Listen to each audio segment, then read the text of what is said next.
There's a lot of things going on. First of all, just your thoughts on the 2022 session. Anything in there that affects you guys or you were proponents of? Yeah, we worked a lot on the critical race theory bill that passed and that we're very proud of. You know, I've heard a lot of people say incorrect things about it, but what that bill does is it really prohibits any government employee from compelling students to speak in certain ways, which that's a free speech issue as well, and that's something that is a constitutional issue, and that we're glad to see passed, and just in general to see that issue addressed in the state. Of course, we're very excited to see income tax cuts happen, very historic, large income tax cuts. So worked on both of those issues as well as many other issues that didn't quite make it over the hurdle, certificate of need reform, things like that. So we will keep charging in other sessions and keep charging in litigation and in the courts as well. Well, one of the things as far as CRT and the gender thing is in schools, too, has a lot of commonality, wouldn't you think? You mean just in terms of things that are being said in public schools, or parents' right right to object to this, and they're racist, they're primitive, et cetera, et cetera. Hey, I don't want to box you into this one if it's not something that the Mississippi Institute is interested in or doing, but it does follow almost like CRT to the point where. People said, why in the world are you taking this up? Why are you even talking about it? It doesn't exist in the state of Mississippi.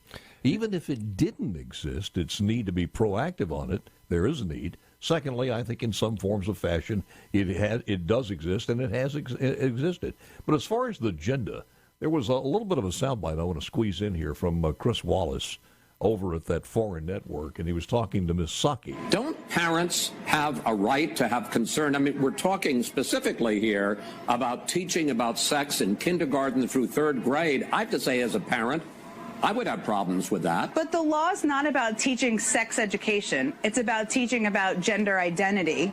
And so what do you do if a parent or a kid, should I say a kid in one of these elementary schools, says, what about Sally? Sally has two moms, or I'm not sure if I'm a girl or a boy. I mean, these are kids who are experiencing, these moments in their lives. I also think that there's not a big record of there being either sex education or extensive gender identity education in these schools. And this is creating a problem or a political cudgel about an issue that I don't think exists. Well, she's wrong about that because we play almost every day. I could find something on the social platforms of teachers making this their mission.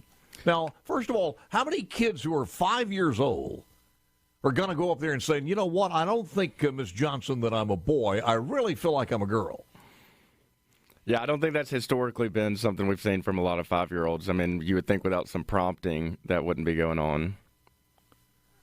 It's back to the CRT thing. Is that have we taken care of it now, or is there anything else that needs to be done? I think this is a good starting place with this bill. I mean, it doesn't get into it doesn't go further than it needs to and get into things that could become problematic. I mean, and a lot of opponents of the bill try to portray that it does do this, but it really doesn't. It doesn't get into telling teachers exactly what they can and can't say, or policing speech or any of that. But it does draw a firm line that basically there can't be indoctrination in these schools. They can't be forcing students to say they believe things they don't believe. And so I think it's a good starting point. There were other issues in the state legislature. We had the equal pay. I'm not sure if that was something you guys were pushing, but the equal pay is now the law of the land in the state, and that's good news. Yep, I saw that. We weren't involved in that, but I did see that it got done, and I know, I listened to you a good bit on it, and I know from others, my good friend Lucian, and just listening to a lot of people that were interested in that topic, that, practically we had a federal law that already dealt with that issue, but I know that now it's state law as well, too, so...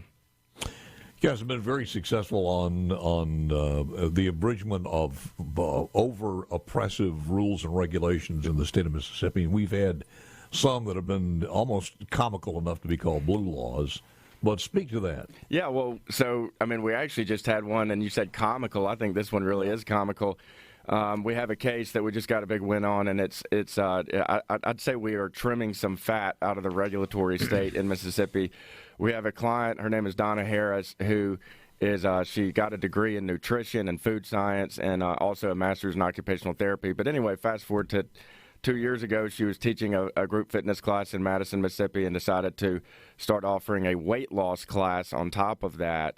And she got a letter from the government telling her they were going to throw her in jail, fine her $1,000, and sue her in civil court if she didn't stop teaching that. Now, again, bear in mind here, we're the most obese state in the nation. So our client, Donna Harris, is trying to, tell people how to lose some weight and gets threatened with jail time for it.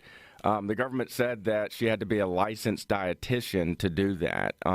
We looked at the law. We disagreed with that. First of all, if that was the case, it would be unconstitutional in our view, because talking about an age-old topic like weight loss is something that Americans are allowed to do. This is a free country.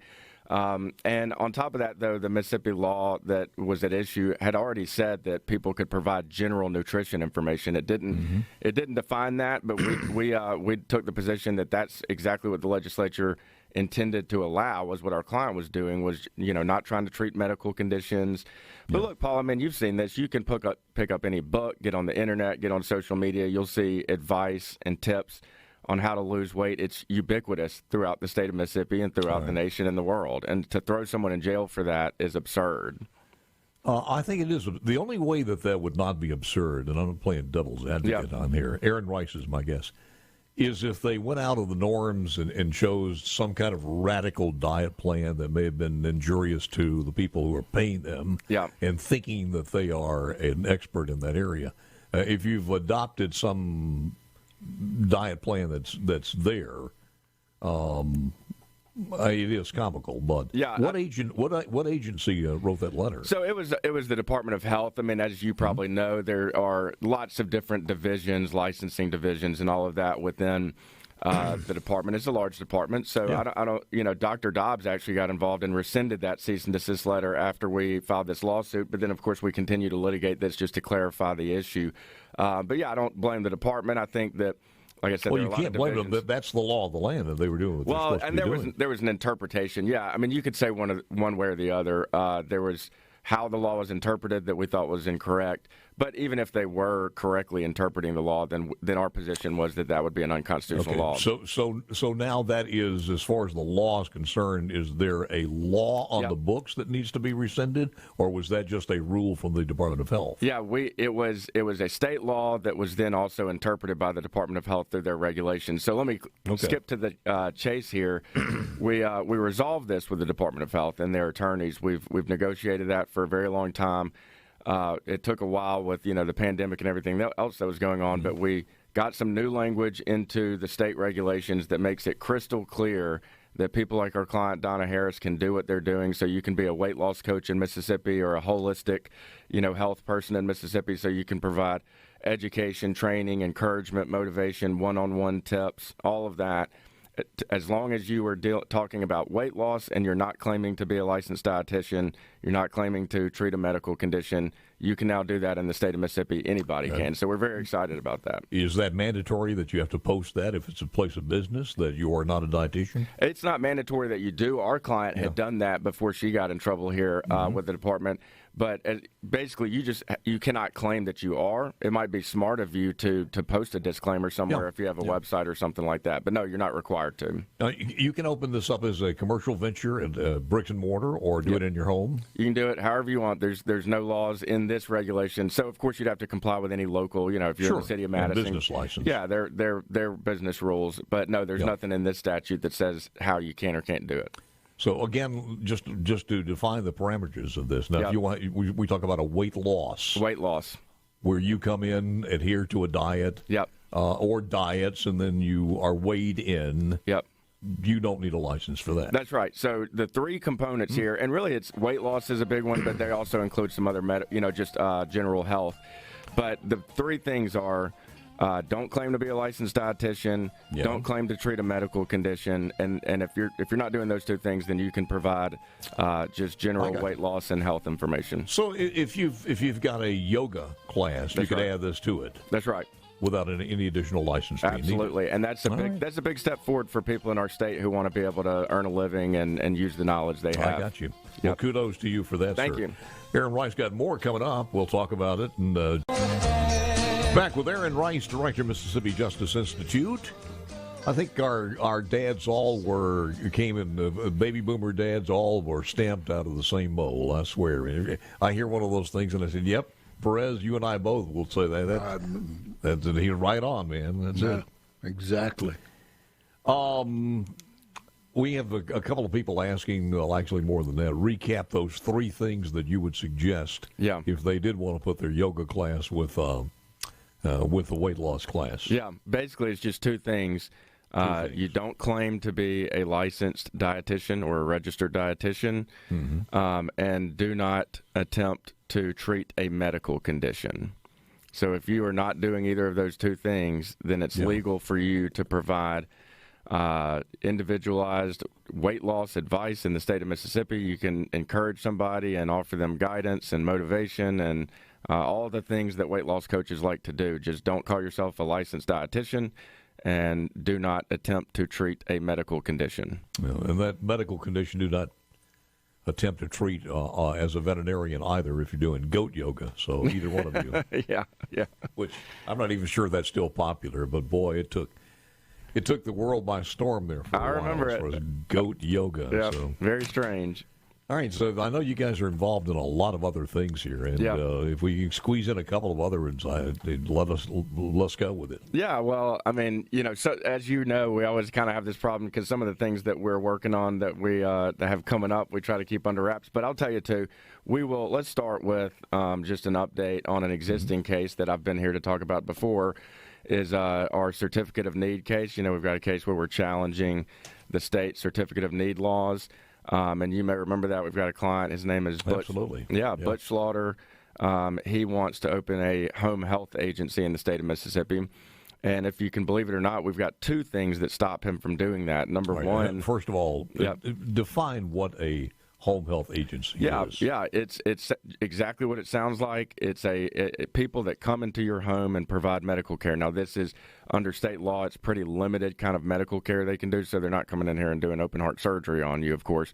But it's things like what our client wants to do, which is provide physical therapy in the home. And so there's a lot of people, Paul, you may have done this, but there are a lot of people who, are at home and need to have physical therapy. And my dad did this, have somebody come to their home and provide that so that they don't have to get out and go to a hospital or somewhere like that to have it done.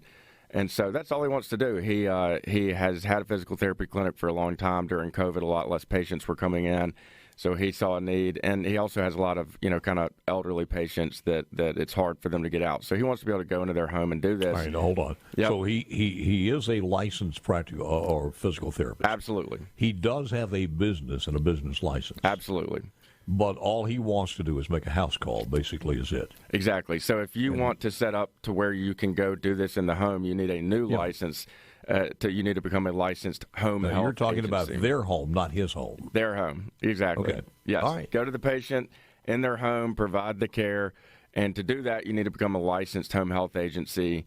And so we've got 2 things going on. Number one is that in the state of Mississippi, you have to get a certificate of need to open a home health agency, and you know how difficult that is. What does that entail? So that entails going through the Department of Health. They can have a public hearing. Your competitors can come in and litigate against you and try to prove that the market doesn't need you. They've got it covered. There's enough home health agencies in the area, or whatever the case may be.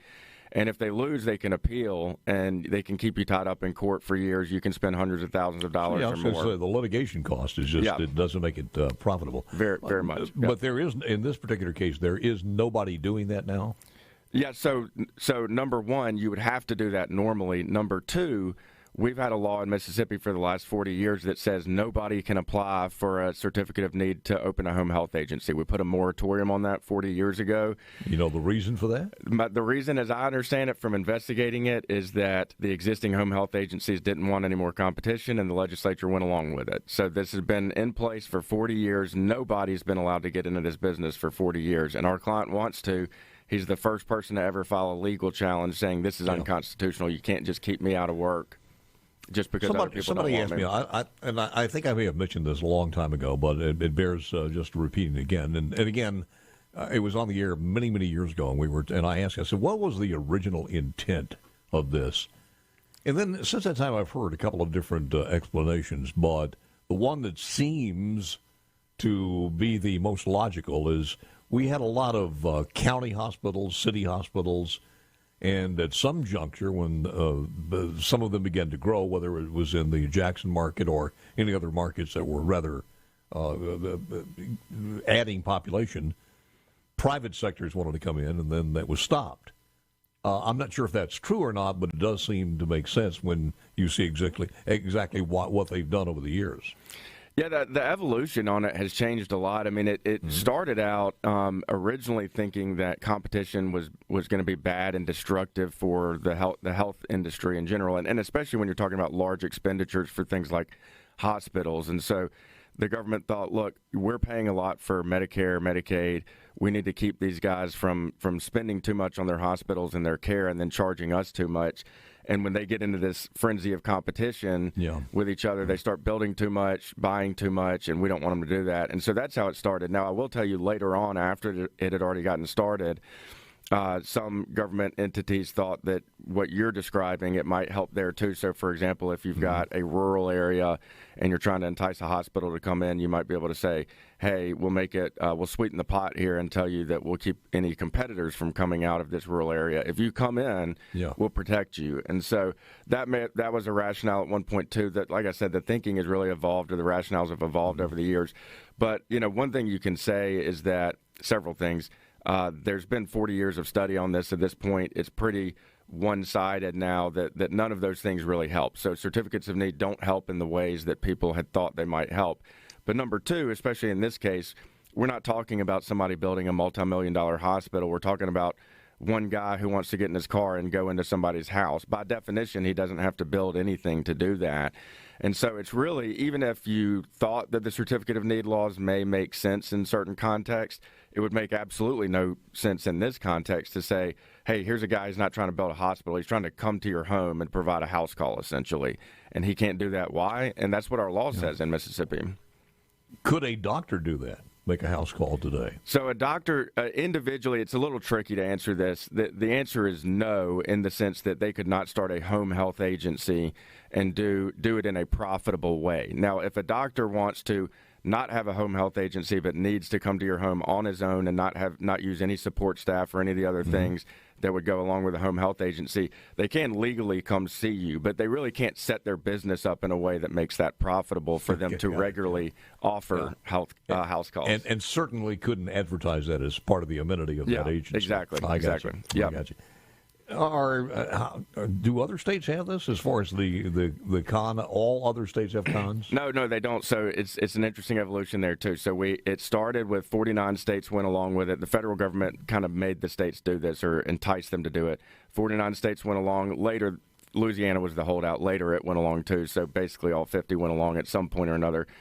It's down to 35 now, so 15 states have repealed their certificates of need laws since the federal government stopped requiring it. Have they done that through litigation, or? No, they've done it all legislatively thus far, and no ill effects there. Nobody has had any problems there by getting rid of it. Now, here's the thing: in home health agencies, like we're talking about, there's only, I want to say, 14 states that require a certificate of need to open a home health agency. We're one of those 14.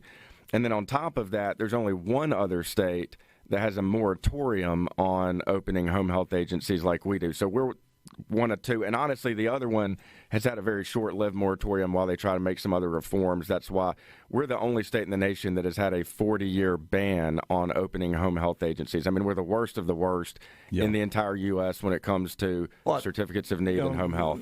I don't want people to think that this would just put the homeowner at risk, because the person who has this already has gone through all the checks and balances and licenses and training and degrees, et cetera, before they could even get there. Absolutely. That's one thing that's really important to understand, is that this certificate of need process has absolutely nothing to do with safety or quality or being sanitary or a good provider.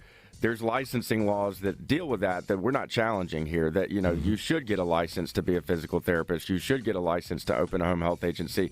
This is just saying, if we think there's enough of you guys already, we're not going to let you open. And we don't think that the government or your competitors should be able to do that. So what's the timeline on making a decision on this one? Or where does this go? Yeah, so we recently, Judge Carlton Reeves issued an opinion that denied the government's motion to dismiss in the case. And so now we just got a scheduling order in place. It basically puts us on track for about a year from now. We should have a verdict if everything stays on track. Always good, always informative, sir. Yeah, Appreciate it very much. Yeah. Aaron Wright.